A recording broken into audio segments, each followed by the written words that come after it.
ଆହୁରି ବି ହେଇଯିବ ପାଚିଲେ କେବେ ପଡ଼ିବ।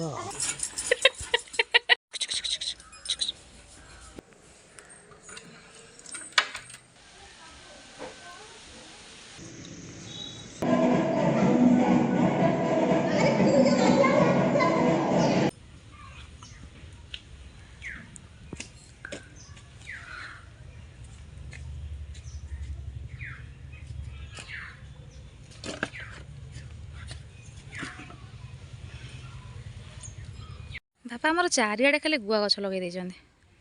ସେପଟେ ଗଛ ଏପଟେ ଗଛ ପୁରା ସାଇଜ୍ ମାନେ ବାରି ପୁରା ପରିଷ୍କାର। ଏଇଟା ଆମ ପୋଖରୀ। ଏଥିରେ ମାନେ ଏବେ ମାଛ ଗୁଡ଼ା ନାହାନ୍ତି, କିନ୍ତୁ ମାନେ ଏଇଠି ଏମିତି ପକେଇବ ଖାଇବା ଜିନିଷ ସିଏ ଆସି ଖାଆନ୍ତି। ଏବେ ମାଛ କାହିଁ ନାହାନ୍ତି ବେଶୀ, ଧରା ହେଇଯାଇଛି ବୋଧେ। ବାସ୍ ଗୁଆ ଗୁଡ଼ା କେମିତି ପୁରା ସାଇଜ୍ରେ ଲାଗେ, ଚାରିଆଡ଼େ ଗୁଆ ପଡ଼ିଛି।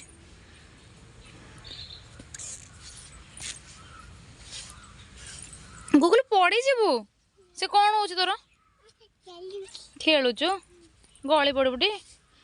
ବାଲି ହନି। ଆର ଆଉ କ'ଣ ଅଛି ଦେଖୁନ କ'ଣ ହଉଛି। କି ଫୁଲ? ଏଇଟା ରକ୍ତ କାଞ୍ଚନ। ଜାଣିନଥିବ, ଘରକୁ ପୁରା ଆମ ପୁରୁଣା ଘରକୁ ଦେଖୁନ କେମିତି ମାଡ଼ିଲାଣି। ବହୁତ ବଡ଼ ହେଇଯାଇଥିଲା, ଖାଲି ତାକୁ କଟା ହେଇଛି। କ'ଣ ଗଛ କାଟନ୍ତିନି କିନ୍ତୁ କାଟିବାକୁ ପଡ଼ିଲା ଘରକୁ ଯେହେତୁ ଲମ୍ବି ଯାଇଛି ଆଉ। ଏଇଟା କ'ଣ ରକ୍ତ କାଞ୍ଚନ ନା? ନାଇଁ ଆମ ଆଡ଼େ ମୁଁ କାହିଁ ଜାଣିନି ଏଇଟା। ଜାଣିନ ରକ୍ତ କାଞ୍ଚନ? ଗୁଗୁଲରେ ସର୍ଚ୍ଚ କରିଦେବ।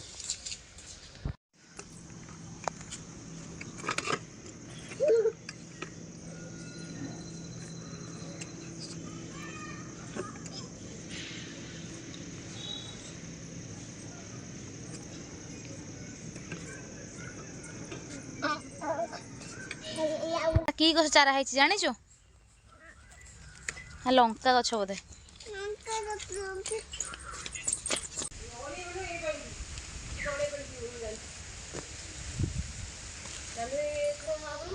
ଭାରି ଅପରିଷ୍କାର ହୁଏନି ଆମର। ବାପା ପରେ ଏମିତି ଖୋଳି ଦେଇଛନ୍ତି, ଏଇଠି ସବୁ ପକା ହୁଏ ଆଉ ମାନେ ସବୁ ପୋଡ଼ା ବି ହେଇଯାଏ। ଏଇଠି ଲକି ବୋଧେ ଲଗେଇଛି ଆଉ, ଯାହା ଦରକାରୀ ଜିନିଷଟେ ଲଗେଇଛି।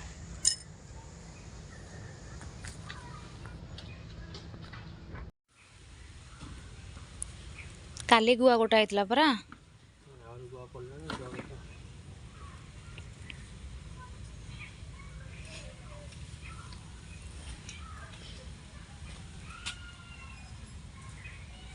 ଗୁଆ ବି ପାଚିଗଲାଣି ନା,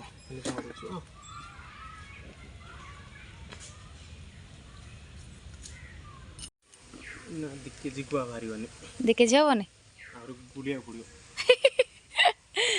କେତେ ଗୁଡ଼ା ବାହାରିଲା ଆଉ କ'ଣ।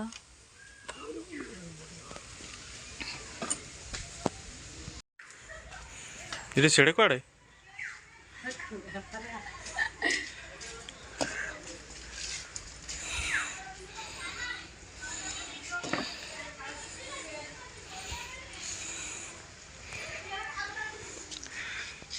ଆହୁରି ବି ହେଇଯିବ ପାଚିଲେ କେବେ ପଡ଼ିବ।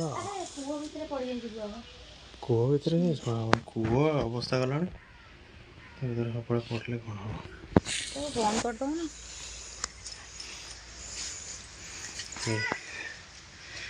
ଆଇଲା ଆମ ବାବୁଲା ଲାଣ୍ଡି ମୁଣ୍ଡି ଆଇଲା, ଆସିଛି। କୁଆଡ଼େ ଯିବା? ବାରିରେ ଯାଇ କ'ଣ କରିବୁ? ଗଛରେ ନାହିଁ, ଗଛରେ କିଛି ବସା ବସା ନାହିଁ। ନାଇଁ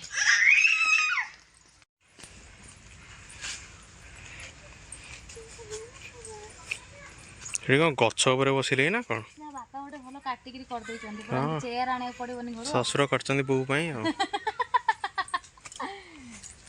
ଏଇଠି ବସି ପୋଖରୀ କୂଳକୁ ଅନେଇବ ଆଉ। ପକାନି ଟେକା। ମାଛ ନାହାନ୍ତି ଆଉ।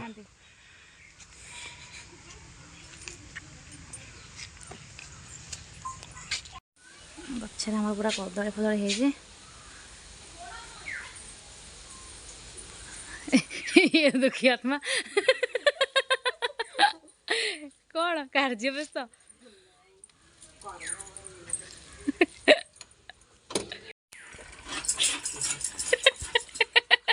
ଇଏ ଆମ ବୋଉ କାର୍ଯ୍ୟରେ ପୁରା ବ୍ୟସ୍ତ ଅଛନ୍ତି।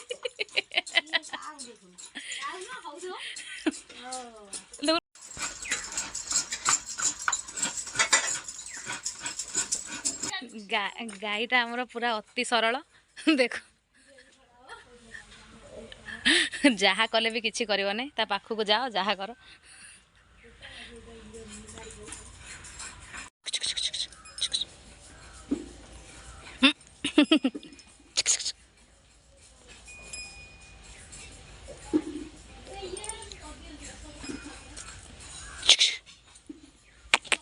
ଇଏ ତରକୁଜ ଖାଲି ହଁ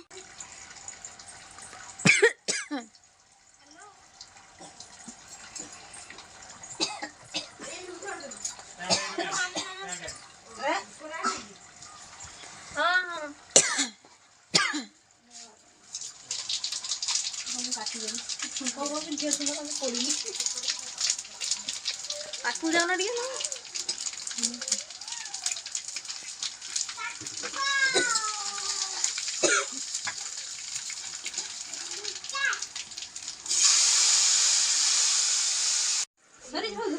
ये होचंदे असिस्टेंट